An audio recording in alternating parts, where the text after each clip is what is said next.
Тяжелый лязг металла за спиной прозвучал так обыденно, что Алексей даже не вздрогнул. Просто замер на мгновение, вдыхая колючий январский воздух, который после многолетнего тюремного застоя казался обжигающе чистым. 1 января. Утро. Огромный город был похож на брошенный декораторами павильон. Пустые улицы, ошметки сгоревших фейерверков на грязном снегу и звенящая тишина. Он поправил на плече дешевую сумку, все его наследство, пара смен белья, потрепанная бритва и справка об освобождении. В кармане куртки лежал телефон, который он включил еще в камере. Экран был девственно чист, ни одного пропущенного. Алексей прикрыл глаза, мир словно вычеркнул его из списков живых. Ноги сами повели его к центру. Он шел мимо витрин, где пластмассовые Деды Морозы улыбались ему вслед, и чувствовал себя призраком. Запах хлорки от снега смешался в памяти с запахом больничных коридоров. Алексей вспомнил мать, ее лицо после инсульта, белое, как известь, и сухую руку, накрывшую его ладонь. «Ты только не ломайся, Алёша», — шелестела она. «Останься собой». Он тогда только кивнул. Он не знал, что через неделю Ою не станет, а его жизнь рассыплется на номера уголовных статей. Алексей свернул в старый двор-колодец, чтобы срезать путь к вокзалу. Здесь праздник не просто прошел, он здесь бесчинствовал. Под ногами хрустело стекло, пахло сжёной серой и дешевым спиртом. Взгляд зацепился за темное пятно у стены, где из цоколя выходила труба отопления. Тряпье вдруг дернулось, издав свистящий звук. Это была овчарка. Крупная когда-то сильная собака теперь казалась тенью. Шерсть свалялась в ледяные сосульки с рыжими пятнами крови. Она лежала на бетоне, прижавшись к теплой трубе. Ее шея была обмотана толстой ржавой проволокой, конец которой был намертво прикручен к кронштейну батареи. Видимо, ночная компания использовала живую мишень для развлечения. Пес посмотрел на него единственным открытым глазом. Во взгляде было то самое ледяное равнодушие, которое Алексей видел в зеркале последние годы. Память отозвалась мгновенно. Кабинет следователя, наручники на столе. «Подпиши признание, Михайлов», — устало говорил следователь. «Твой начальник — уважаемый меценат. А ты кто? Просто исполнитель. Подумай о матери». Алексей тогда смотрел на металл наручников и чувствовал, как петля затягивается на горле. Система не ошибается, Алёша. Она просто пережевывает тех, кто встал на пути. Алексей встряхнул головой. Надо уходить. Справка в кармане делает его мишенью для любого патруля. Если он начнет возиться с собакой, вызовут полицию.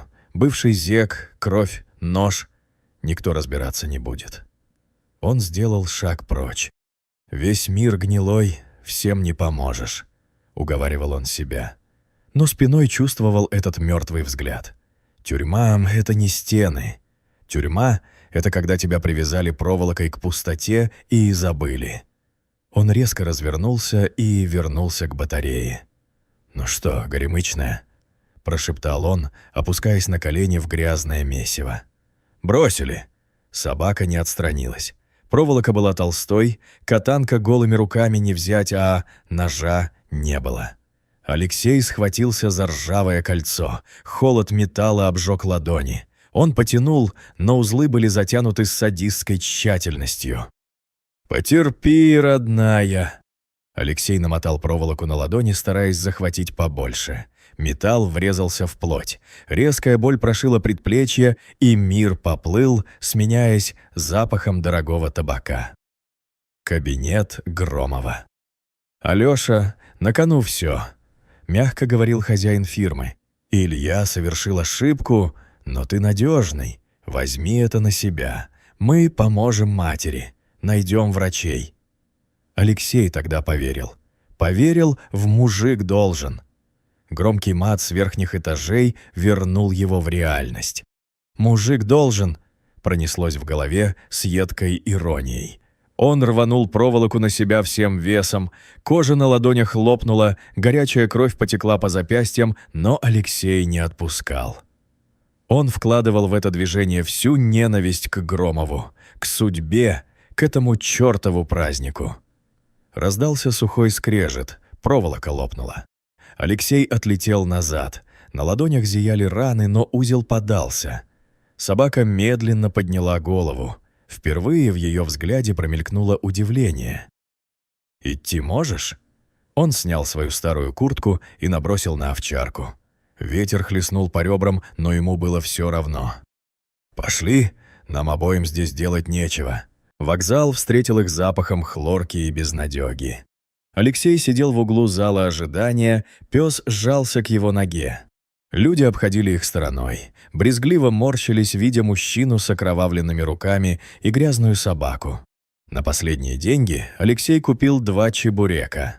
«Ешь свои», — он положил кусок перед псом. Овчарка ела аккуратно, с достоинством. Покончив с едой, она тяжело вздохнула и положила голову ему на колено. Тепло ее тела просачивалось сквозь ткань, согревая что-то глубоко внутри. Сон сморил его внезапно, но грубый толчок в плечо заставил очнуться. «Эй, герой, подъем!» Над ним навис охранник. «С собакой нельзя. Валите, пока наряд не вызвал». Алексей встал. Собака зарычала, но он успокоил ее жестом. «Мы уходим». Они вышли на холодный перрон. Вдруг какая-то старушка, торговавшая пирожками, сунула ему сверток. «Возьми, псу отдашь. И это... держитесь там». Внутри оказалось старое шерстяное одеяло.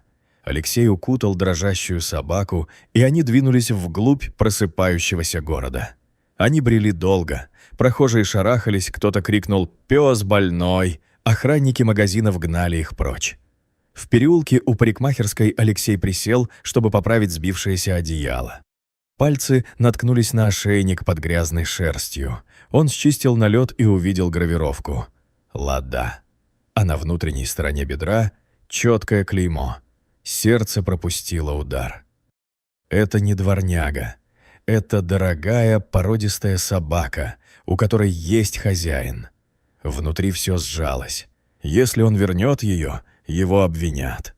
Скажут, сам украл, сам избил, а теперь требует выкуп.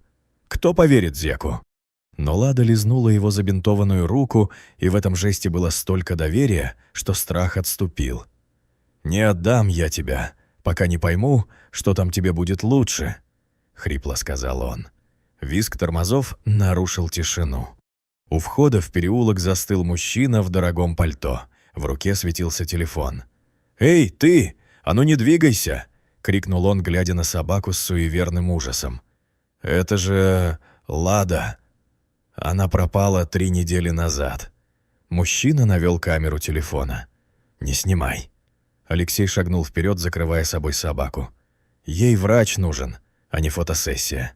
Незнакомец, которого звали Кирилл, быстро кому-то позвонил. «Шеф, я нашел ее». «Да, Ладу. Она в ужасном состоянии, с ней какой-то бывший зек. Он не уходит». Кирилл опустил трубку и посмотрел на Алексея с испуганным почтением. «Он едет сам. Сказал ждать». Через 10 минут в переулок влетел черный внедорожник. Из него вышел Артем Леонидович Королёв. Высокий, седой, с жестким взглядом. Он увидел собаку, и маска бизнесмена треснула. «Лада, девочка моя», — Королёв протянул руку. Казалось, собака сейчас бросится к хозяину, забыв спасителя. Но Лада не шелохнулась. Она прижалась к ноге Алексея и спрятала морду за его спину, мелко дрожа. Наступила оглушительная тишина. Королёв перевел взгляд на Алексея, на его окровавленные бинты. «Ты ее спас?» — в голосе зазвенел металл. «Я просто не прошел мимо». «За что сидел?»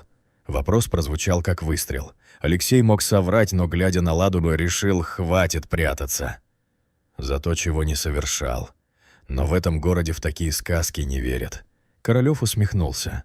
«Каждый второй — невинная жертва. Почему я должен тебе верить?» «Мне не нужно ваше доверие, и деньги не нужны. Забирайте ее, ей тепло нужно. А мне терять нечего».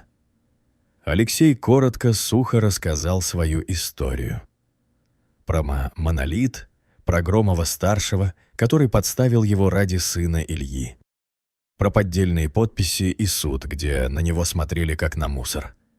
Королёв слушал внимательно. Лада снова лизнула руку Алексея, и бизнесмен заметил это. «Монолит, говоришь?» Королёв достал телефон. «Знаю Громова. Гнилой человек. Садись в машину. Оба». «Куда?» «Сначала в клинику, а потом я проверю твою историю. У меня длинные руки, Михайлов. Если соврал бы, пожалеешь, что вышел». Следующие 2 недели прошли как во сне. Алексея поселили в гостевом домике в поместье Королёва. Ладу подлечили, и она почти не отходила от кровати Алексея. Королёв сдержал слово, он не забирал собаку силой, видя ее привязанность. Тем временем юристы Королёва рыли землю. Они нашли бухгалтера, который вел черную кассу «Монолита». Нашли оригиналы документов в банковской ячейке, который старый Громов хранил как компромат на сына. Однажды вечером Королёв вошел в комнату Алексея с папкой в руках. «Я все проверил, Лёша. Громов перешел дорогу не только тебе. Твой случай — рычаг, который поможет мне сломать ему хребет. Мои люди подали заявление о пересмотре дела». Алексей смотрел на него, не веря ушам. «Значит, меня оправдают?» «Это будет не быстро. Но я довел дело до самого верха. Громов уже пытается откупиться». «И что вы ответили?» Королёв подошел к Ладе, которая, наконец, позволила ему погладить себя. «Я ответил, что есть вещи, которые не продаются. Твоя жизнь и верность этой собаке среди них». Жизнь перестала напоминать тюремную перекличку.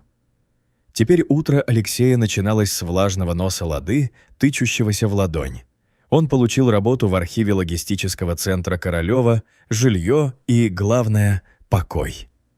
Он возвращался с работы не спеша. Люди больше не шарахались от него. Он был просто мужчиной с красивой овчаркой на поводке. В квартире, которую помог снять Королёв, пахло уютом. Вечером он сидел в кресле, а Лада лежала у его ног, положив тяжелую голову на колени.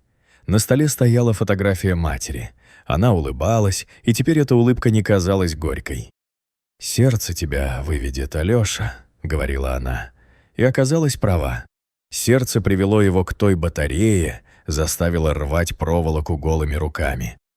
Алексей посмотрел на свои ладони. Шрамы остались, белые тонкие линии.